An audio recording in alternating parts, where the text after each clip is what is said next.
Hello everyone, previous ভিডিওতে তো আমরা ল্যাটেক্স নিয়ে আলোচনা করছিলাম। আজকে আমরা শিখব কিভাবে আমরা ল্যাটেক্সে টেবিল ইনসার্ট করতে পারি। সো আমি আমার ডকুমেন্ট টু ফাইলটাতে চলে যাই। আমি ডকুমেন্ট টু ফাইলটাতে টেবিল অ্যাড করতে চাচ্ছি। আমার সাব সেকশনের পরে আমি একটা টেবিল অ্যাড করতে চাচ্ছি। সো সেক্ষেত্রে ফার্স্টে টেবিল অ্যাড করতে কি করতে হবে, ব্যাকস্ল্যাশ বিগিনের ভিতরে আমরা ধরো দিলাম সেন্টারে আমি আমার টেবিলটা চাচ্ছি। সো এন্ড সেন্টার চলে আসলো। এন্ড দেন আমি আবার দিব ব্যাকস্ল্যাশ বিগিনের ভিতরে আমি দিব টেবুলার। সো টেবুলার দিলে অটোমেটিক্যালি আমার একটা এন টেবুলার আসতেছে, ফরম্যাট চলে আসতেছে। এখন আমি কি করব, আমার সেল চলে আসবে। এখন হ্যাঁ, আমি এখন ফার্স্টে মনে করো ফার্স্টের সেলে দিতে চাইলাম, মনে করো আমি দিলাম সেল 1।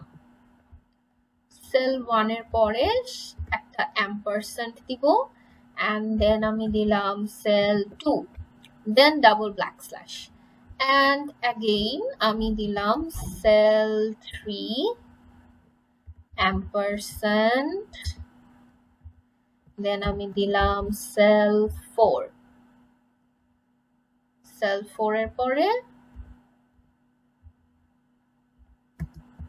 Double backslash. এন্ড এতটুকু যদি আমরা রিকম্পাইল দিয়ে দেখি, তো আমি যদি জুম ইন করি দেখতে পাচ্ছ একটা টেবিল ক্রিয়েট হয়ে গেল। এখন সেল 1 এর জায়গায় আমি যাই লিখবো না কেন, ফর এক্সাম্পল আমি লিখলাম এ এন্ড আমি লিখলাম এখানে বি। যদি আমি রিকম্পাইল দেই,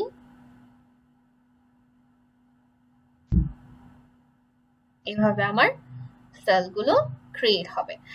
এন্ড আমি যদি এর পাশেও একটা বর্ডার চাই, সেক্ষেত্রে আমি জাস্ট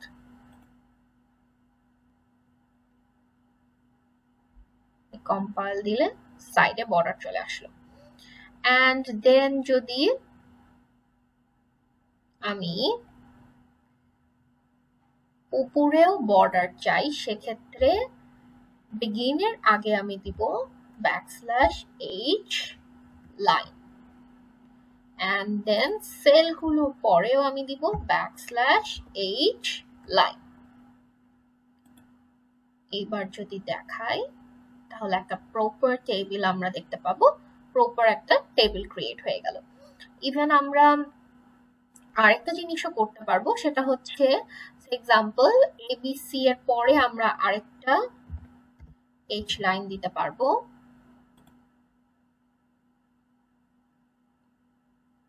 কম্পাইল দিচ্ছি, এইভাবে আমরা কয়েকটা সেল ক্রিয়েট করতে পারবো।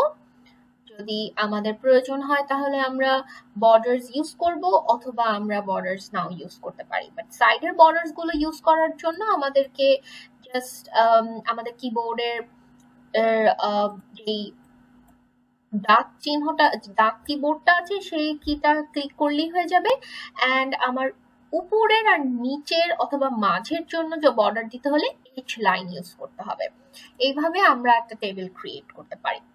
So if this video helps you, then don't forget to like our video. Thank you very much.